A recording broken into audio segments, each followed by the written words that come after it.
online safety bill? If it's just about children, is it just about children, or does it focus on adults? That should be an elite squad? Barry, does it just focus? Protect 13-year-old I'm sorry, girls? the elite squad is not about children. Actually, shall I read you the thing?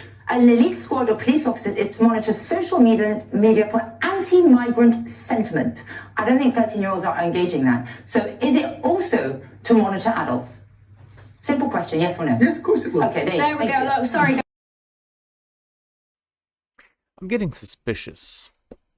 Very interesting things happening on the internet right now, including censorship that's happening between Visa, the UK, and then we're hearing Trump make some specific points. Now, he's not dumb by any means. He can't pretend to be dumb, and this is kind of like the fool's disguise, or the evil genius's disguise of, is he just dumb or stupid, or is he doing things in an intentional manner? So just to catch you up on a little bit, there's a lot of censorship. Visa is pulling games from Steam in the case of threatening not to be a payment processor for Steam, which is being led by a collective shout group of Karens that are from Australia that have been taking down games like GTA 5 from Australian stores, and basically censorship has been absolutely rampant the last few weeks. Now, the next step is something about protection of children, and there is a case scenario where the limitations on use of the internet and the surveillance required is not limited to only children on the internet. It's actually being used to surveil adults. So this is a key, though, on the case of Trump talking with Starmer on basically the censorship aspect. Now, I want you to listen carefully to what Trump says, because that's kind of like the meat and potatoes of this case scenario. That was a little too big, sorry. So we'll start it off, and I want to make some comments on this, just to really pinpoint the business aspect of this whole thing. There are new powers here to censor your site, state-mandated powers. To censor my site? To censor your site and Twitter Truth? and Facebook. Truth, I mean Truth. Is that okay? Well, I don't think he's going to censor my site because I say only good things. Will you please uncensor my site? Yeah, we're not censoring anyone. We've got some... First, don't censor my site. Cool, okay. Now imagine in the case scenario where we have censorship everywhere except Truth, because the president is who he is. X becomes censored. We're seeing a lot of age verification processes, photos being taken of your license just to verify who you are, and basically private information that can be doxed by a hacker like T, the T app that was supposed to be secure, but basically didn't quite live up to its secure nature. In fact, it said they were gonna delete all of the photos and details from anyone that basically sets up an account there, and they didn't quite delete that. So a bunch of women that...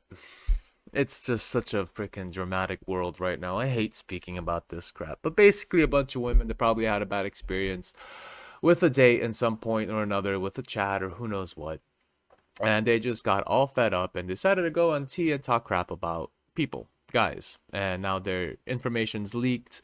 The same way they doxed guys, they are now being doxed because the security of that site wasn't good. So we should be all conscious about what information we give to the internet endpoint, regardless what it is. With these new, well, identification processes, verification processes, we're kind of opening our own personal data, faces, driver licenses, everything, just because we're supposed to verify who we are. We're opening that to the internet, and just wait until those get hacked. But the key here is just Trump doesn't want Truth to be censored. So what about X? What about YouTube? What about every other page except Truth? What if that was kind of the goal, to move people to Truth? Measures which are there to protect children, in particular from sites like suicide. Sites like suicide. I've never seen a specific site that really motivates kids to commit such things. It's horrible to think about. It's ridiculous to consider. And really, like, it's not a suggestion to do so. It's the child's depression. It's the emotional state of the individual that really motivates a person to commit such an act, regardless.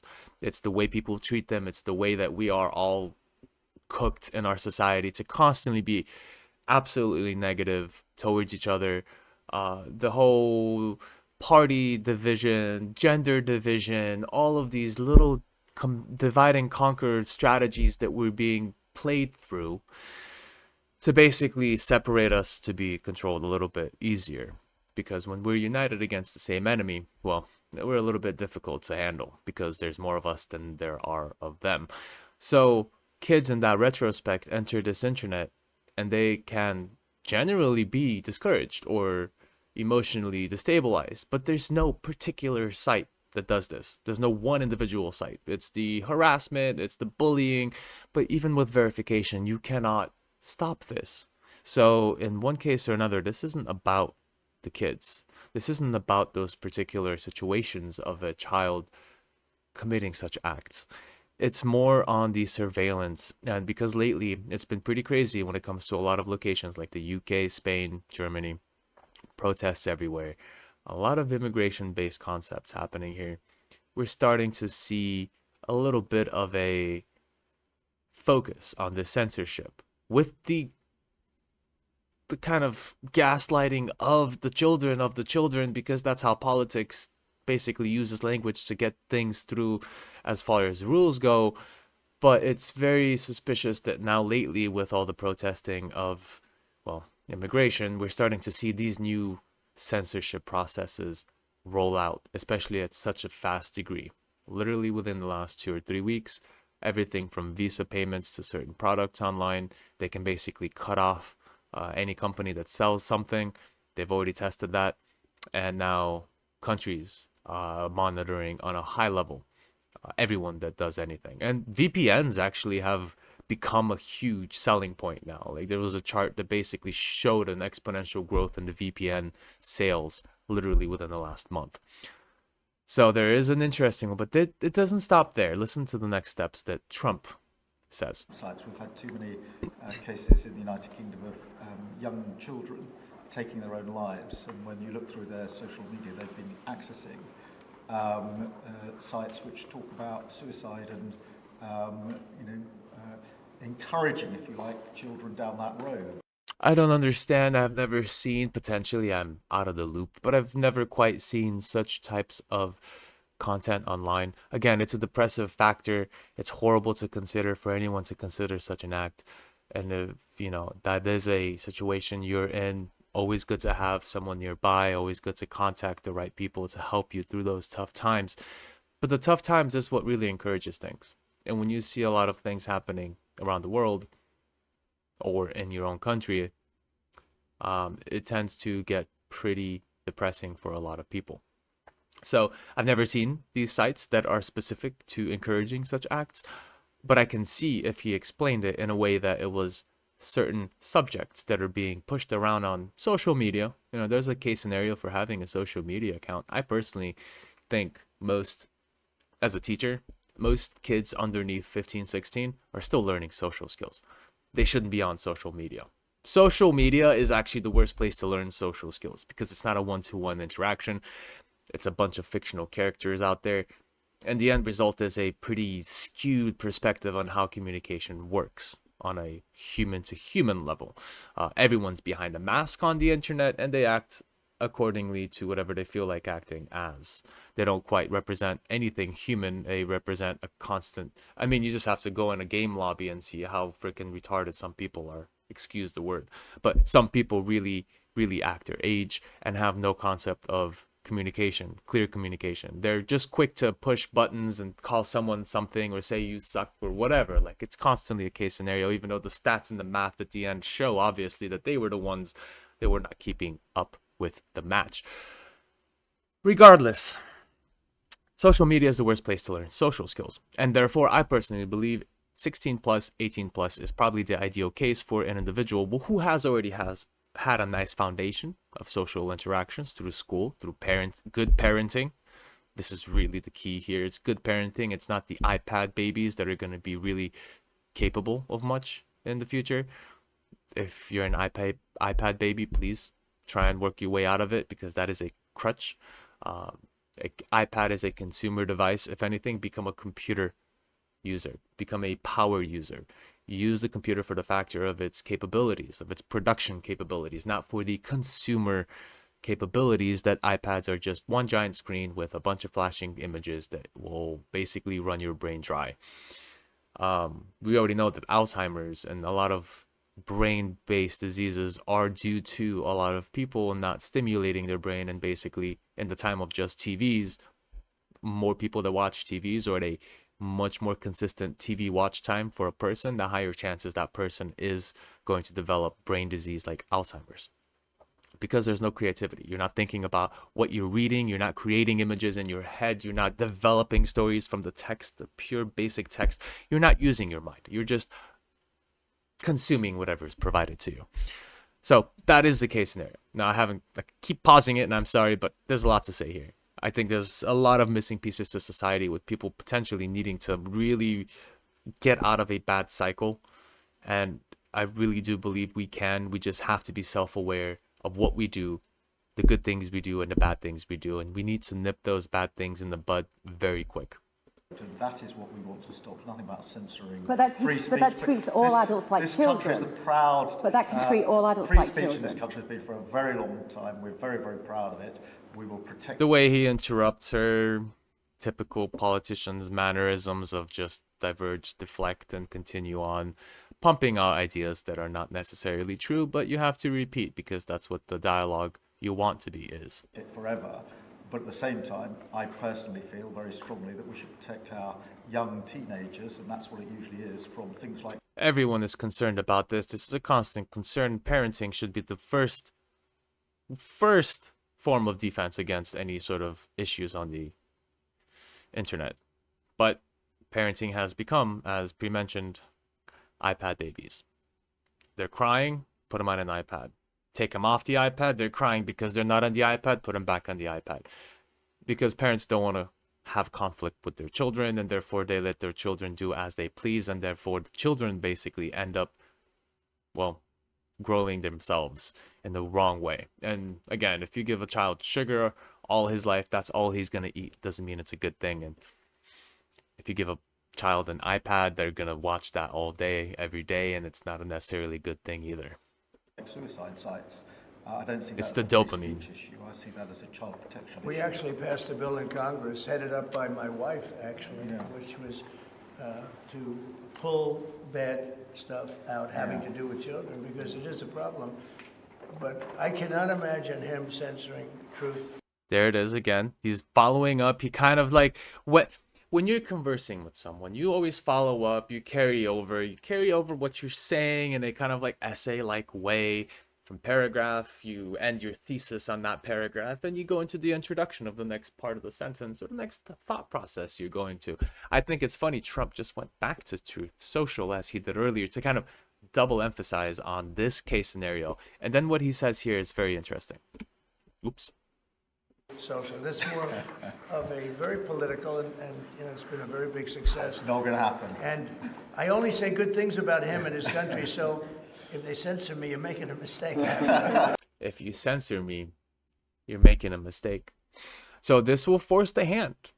There is a case scenario for censorship. Now imagine this enters Truth Social. Either there will be a conflict between the US and the UK based on this sort of censorship, or the UK will play its political hand and censor everything else that Donald Trump does not touch, which would benefit him. It would benefit Donald Trump. It would benefit him in the way that now Truth would be the only uncensored platform, forcing people to go towards Truth Social. If this continues, YouTube is starting to do AI that is trying to scan and identify users in their age groups.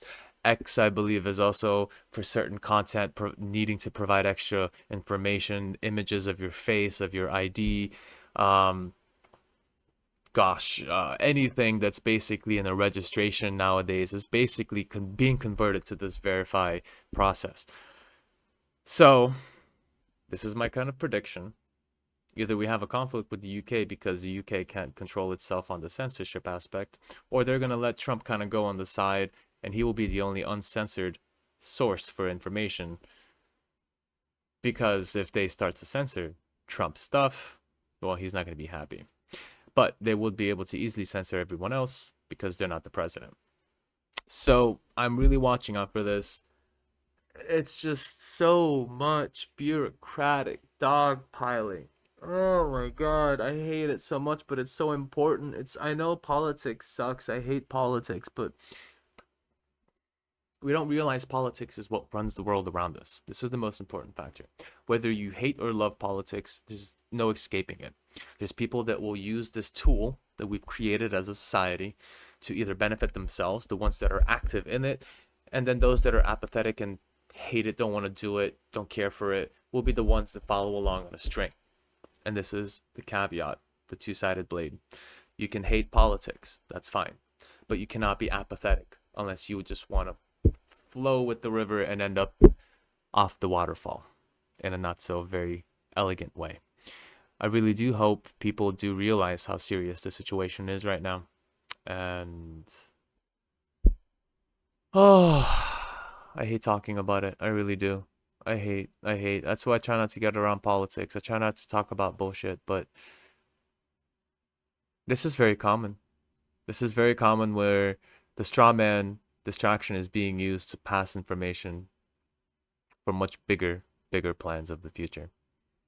And with all the conflicts and issues within the countries right now, all over the world, censorship is just another level to keep the news cycle under control, because they've lost control. They've lost control with streamers. They lost control with independent content creators like myself. I'm not a big dude, but look at Asman. Look at Tectone. Look at so many potential other online faces that people are really, using as a platform to show information like this.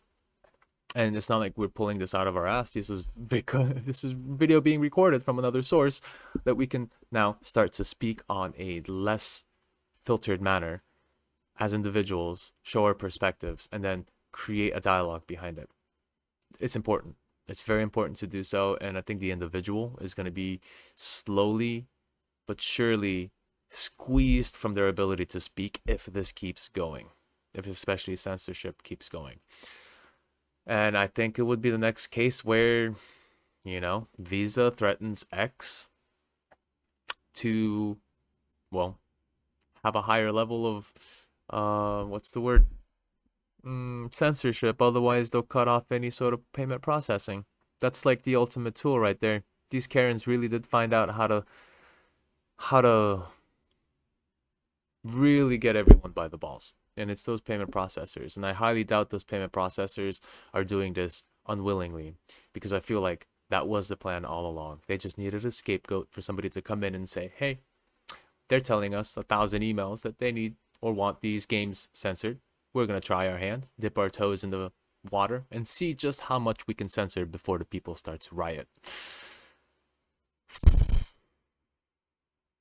It is what it is. And in a world where people always try to control other people, no matter how much we don't want to deal with it, we have to be aware of it. For most of us, we just want to live our lives, chill out, relax, experience the life around us, be with friends, family, basic stuff. But for just that one small group of minorities that are in higher leadership controlled areas, CEOs, corporations, they just cannot get enough of that power grab. And that's it. I hope that wasn't too crazy. That wasn't too long. I hope I didn't nag your ears off, because I can essentially keep nagging about this crap and keep ranting about all the issues in society. But I thought this was very important at this moment in time right now as we enter August in 2025. And I hope it doesn't get worse, because right now it starts in the UK. It starts with a couple of games being censored, and then you give them an inch, you take a mile. And then we continuously get more and more things censored from the internet for the child's sake, for the protection of the kids, rather than the chaos happening to be freedom of expression and news that's basically disturbing the control of the politics involved. So that's it for me for now. I thought I'd make this real quick. And be vigilant.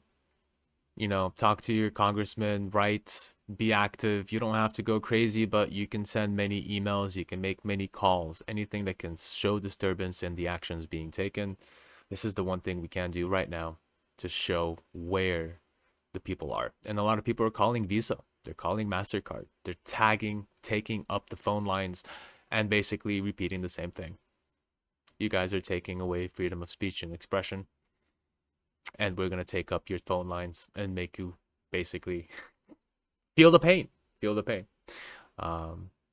Be, you know, mature about it, but, you know, make your point, take up their time, show them that we can also be loud.